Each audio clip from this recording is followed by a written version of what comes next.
आप अपनी regular life में बहुत सारी मिस्टेक्स करते होंगे जब आप इंग्लिश बोलते हैं या इंग्लिश लिखते हैं। आप ये मिस्टेक्स ना करें, इसके लिए मैं आज लेकर के आई हूँ आपके लिए वीडियो। और ये वीडियो है 10 common mistakes in English grammar. Welcome back to my channel competition English Bharati. This is Bhavna Singh and you are watching my YouTube channel. अगर आप चैनल पर नए हैं, चैनल को लाइक कर दें, शेयर कर दें, सब्सक्राइब करें, ताकि और भी स्टूडेंट्स को इन 10 कॉमन मिस्टेक्स के बारे में पता चल सके। तो स्टार्ट करते video, let's begin it. Student, इस वीडियो में ऐसी 10 कॉमन मिस्टेक्स हैं जो कि मैंने आपको स्टार्टिंग में मेंशन किया है। और ये 10 कॉमन मिस्टेक्स ऐसी हैं जो आप रेगुलर लाइफ में आप स्पीकिंग कर रहे हैं या फिर आप कोई राइटिंग वर्क कर रहे हैं इंग्लिश में, देन आपने डेफिनेटली इनको फेस किया होगा। आप ये मिस्टेक्स फेस ना करें, इसके लिए ये सारे जो पॉइंट्स हैं आपको अच्छे से देखने हैं, अच्छे से पढ़ना है, सुनना है और आगे शेयर भी कर देना, ताकि आप जैसे और बच्चों को और भी मिल सके। तो स्टार्ट करते। ओके, फर्स्ट वर्ड है योर एंड योर। देखिए, ये दोनों जो वर्ड है ना, बहुत ही कॉमन वर्ड है जो आपको नॉर्मली आपको देखने को मिल जाएंगे। योर, देखिए ये जो वर्ड होता है ये पजेसिव वर्ड होता है। कौन सा वर्ड होता है? पजेसिव वर्ड होता है। इसके साथ में कोई ना कोई आपका नाउन, ओके, एडजेक्टिव ऐड हुआ होता है। जैसे कि मैंने कहा कि your book, your house, okay, your place, your laptop. तो योर के साथ में कोई ना कोई वर्ड हमेशा क्या होता है? अटैच्ड होता है, रैंडमली नाउन होता है जनरली हम जिसको देखते हैं। और यू आर, ये जो है योर, ये क्या है? ये कॉन्ट्रैक्शन है किसका? यू आर का। ये जो आप यू आर सेंटेंसेस में यूज करते हो ना, मैंने कहा you are a good boy, you are a good boy. तो यू आर जो है ना, यू आर का एक कॉन्ट्रैक्शन है। कॉन्ट्रैक्शन मतलब इसका एक शॉर्ट फॉर्म है। यू आर का शॉर्ट फॉर्म क्या है? योर, जो हम रैंडमली यूज करते हैं सेंटेंसेस के अंदर। फॉर एग्जाम्पल अगर हम देखें, योर फोन इज रिंगिंग। अब हमने सेंटेंस लिया है, इस सेंटेंस में फाइंड आउट करना है कि इसमें एक सेंटेंस तो रॉन्ग है और एक सेंटेंस राइट है। अब देखिए योर, अब ये ऑलरेडी यहाँ पर वर्ब होती है, ठीक है। इसके साथ यानी कि ये जो वर्ड है कॉन्ट्रैक्शन है यू आर का, इसके साथ में हम कभी भी नाउन ऐड नहीं करते। क्या ऐड नहीं करते? नाउन ऐड नहीं करते, क्योंकि नाउन अगर हम यहाँ पर नाउन को ये प्लेस ही नहीं, अगर हम नाउन इसमें यूज करेंगे तो पर्टिकुलरली, इसलिए ये जो सेंटेंस है क्या है आपका? रॉन्ग है। कैसा है सेंटेंस ये? रॉन्ग, क्योंकि हेल्पिंग वर्ब यहाँ ऑलरेडी यूज हो रही है और हमने यहाँ पर भी यूज कर दिया है इसको।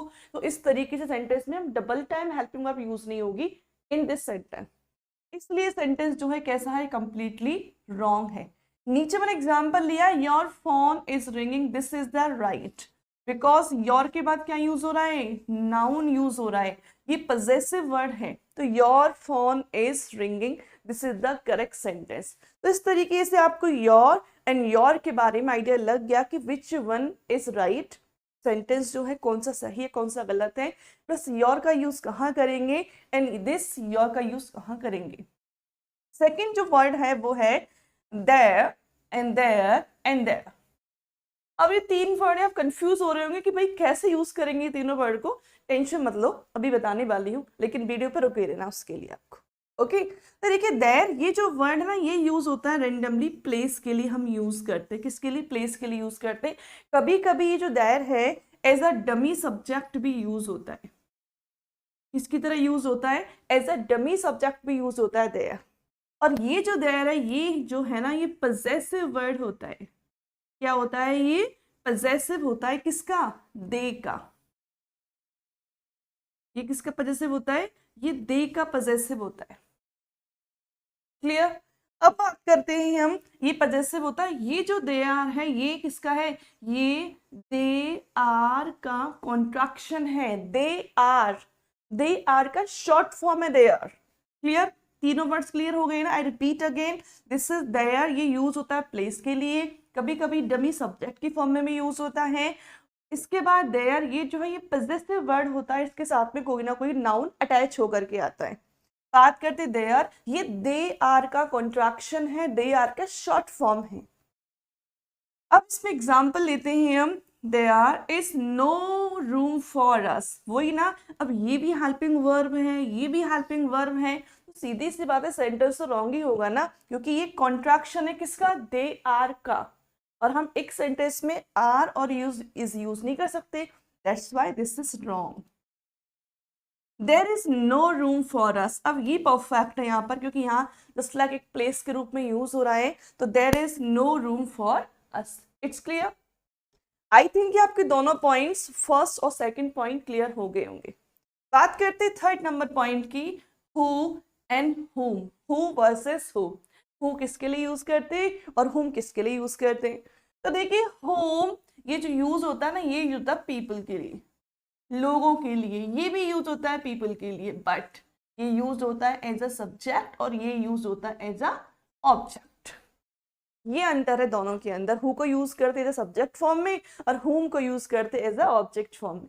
फॉर एग्जाम्पल हम समझते हैं इसे, whom do you think will win, whom do you think will win। तो यहाँ पर जो है ना, आपके हिसाब से कौन जीतेगा, तो यहाँ पर whom is wrong, क्योंकि यहाँ पर हम सब्जेक्ट के बारे में पूछ रहे हैं, और सब्जेक्ट के बारे में पूछेंगे तो हम क्या यूज करेंगे, who यूज करेंगे, ना कि whom, क्योंकि who is used for subjects and whom is used for object। तो this sentence is wrong। Who do you think who will win? इसके अकॉर्डिंग दिस इज राइट, कि आपके हिसाब से कौन जीतेगा, तो second sentence is right and first is wrong, because who is used for subject and whom is used for object। बात करते हैं 4 नंबर पॉइंट की, अफेक्ट वर्सेस इफेक्ट। ये जो वर्ड है ना बहुत कॉमन है, कॉम्पिटिशन्स में भी देखने को मिलेगा, और बच्चे हमेशा कंफ्यूज हो जाते हैं अफेक्ट वर्सेस इफेक्ट। बट अगर आप यहाँ पर रुके रहेंगे ना, तो कंफ्यूजन हमेशा के लिए खत्म हो जाएगा आपका। देखिए अफेक्ट क्या होता है, टू कॉज एन इफेक्ट। किसी भी, पहली बात तो ये जो अफेक्ट है ना, ये क्या है, वर्ब है, और ये जो है ये क्या है, नाउन है। इन दोनों में difference, affect is verb, effect is noun. दोनों का मीनिंग यहाँ पे देखती है, टू कॉज एन इफेक्ट, किसी भी चीज के इफेक्ट का कारण बनना, और यहाँ पर ये जो इफेक्ट है ये है यहाँ पर किसी भी चीज का रिजल्ट का कारण बनना, रिजल्ट शो होना, रिजल्ट निकालना, इफेक्ट रिजल्ट निकलना किसी भी चीज का, कि आपने कोई काम किया उसका इफेक्ट क्या पड़ा, उसका रिजल्ट क्या निकला। क्लियर? यहाँ पर एग्जाम्पल भी लिया है मैंने अफेक्ट और इफेक्ट को क्लैरिफाई करने के लिए, तो एग्जाम्पल लिखते हैं, how will a heat wave affect your vacation. आपकी यहाँ पर बात करने की, हीट वेव जो है ना वो आपकी वेकेशन को कैसे अफेक्ट करेंगी, कैसे प्रभावित करेंगी, तो यहाँ पर एज अ वर्ब यूज हो रहा है। तो आई थिंक ये तो क्लियर हो गया कि affect is a verb. Next, an increased budget will have a major effect on hiring. Major effect, a major effect, यहाँ पर ये जो है ना एक बड़ा इफेक्ट, ये वर्ब नहीं है, दिस इज नाउन। क्या ना है, नाउन है, क्योंकि इसमें तो वर्ब हैव दे रखा ऑलरेडी। तो इफेक्ट जो है वो नाउन है, नाउन के फॉर्म में यूज करेंगे, मीनिंग लगभग दोनों का सेम सा होता है इसमें। तो affect is noun and effect is, sorry, affect is verb and effect is noun. Clear? आगे चलते हैं पॉइंट नंबर 5 पर। पॉइंट नंबर 5 में है less versus fewer.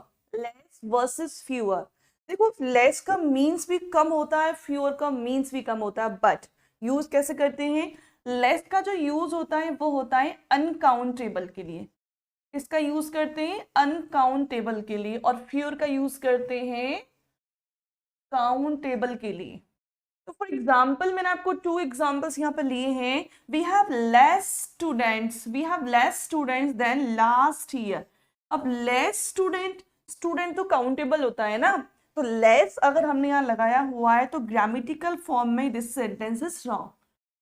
We have fewer students, हमारे पास कुछ स्टूडेंट्स थे than last year, this is the correct, because student is a countable, इसलिए हम लेस की जगह क्या यूज करेंगे, यहाँ पर फ्यूअर यूज करेंगे। बट बच्चे क्या करते हैं, गलती से लेस कर देते हैं, क्योंकि उनको ये नहीं पता होता कि लेस काउंटेबल के लिए यूज नहीं होता है, अनकाउंटेबल के लिए होता है। नेक्स्ट पॉइंट है आई वर्सेस इजी। एक बहुत ही कॉमन है, इसको स्टूडेंट अपनी लाइफ में डेली यूज करता है। देखो आई मीन्स होता है दैट इज, इसका मीन्स क्या होता है, दैट इज। ये किसी चीज को क्लैरिफाई करने के लिए, डिस्क्राइब करने के लिए हम लोग यूज करते हैं। कोई चीज हमें एक्सप्लेन करनी है तो हम क्या बोलेंगे, दैट इज, और शॉर्ट फॉर्म में क्या लिखते हैं उसको, आई ई लिखते हैं।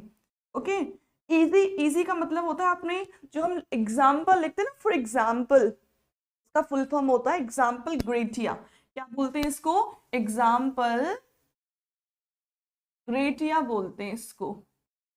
इसको हम क्या बोलते हैं, फॉर एग्जाम्पल। फॉर एग्जाम्पल जो होता है इजी, इसकी शॉर्ट फॉर्म होती है फॉर एग्जाम्पल। क्लियर, जैसे मैंने आपको एग्जाम्पल लिया भी है। ओके, तो इजी जो है वो यूज होता है फॉर एग्जाम्पल्स।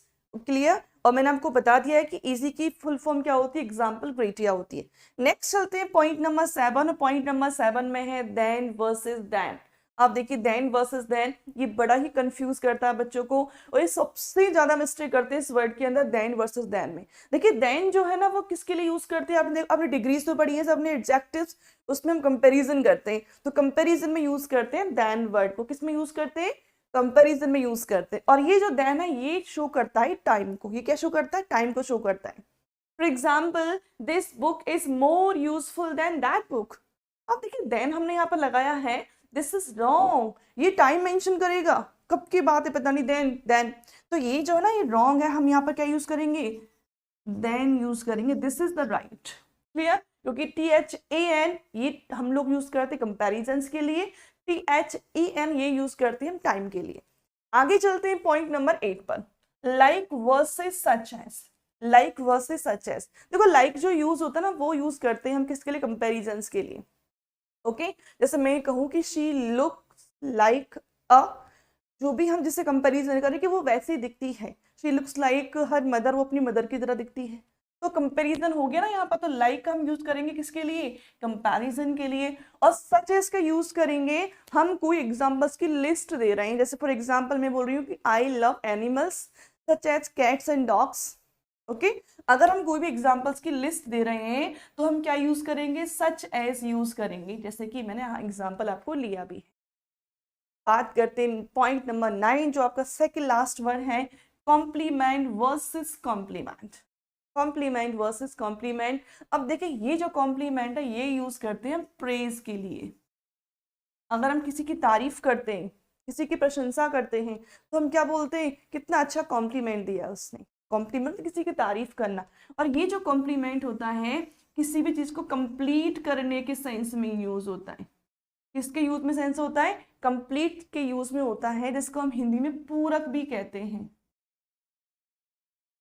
किसी चीज के कंप्लीट करने के सेंस में यूज होता है वो होता है कॉम्प्लीमेंट। और ये जो जिसमें हम लोग आई लगी हुई है ये होता है किसी की तारीफ करने के लिए, किसी की प्रेज करने के लिए। और लास्ट वर्ड है based of and based, based on और बेस्ड ऑफ। देखिए ये जो होता है ना एक इडियम होता है, क्या होता है, एक इडियम है, पहली बात तो ये। ओके, इडियम है, this movie is based of the book, this movie is based on the book, this is the right and this is wrong. कि ये मूवी जो है ना इस बुक पर बेस्ड है, बेस्ड ऑफ नहीं, बेस्ड ऑन। क्लियर, तो आई थिंक ये जो 10 मिस्टेक्स है ना, अगर आपने वीडियो को पूरा देखा है, लास्ट तक देखा है ना, तो आप इन मिस्टेक्स को लाइफ में कभी नहीं करोगे। तो इसलिए अगर आपको समझ में आ गया है तो वीडियो को शेयर जरूर कर दें, लाइक कर दें, and if you are new on my channel then subscribe and press the bell icon, ताकि आपको और वीडियोस के नोटिफिकेशंस मिलते रहें। तो मिलते हैं नेक्स्ट वीडियो में, तब तक के लिए बाय बाय।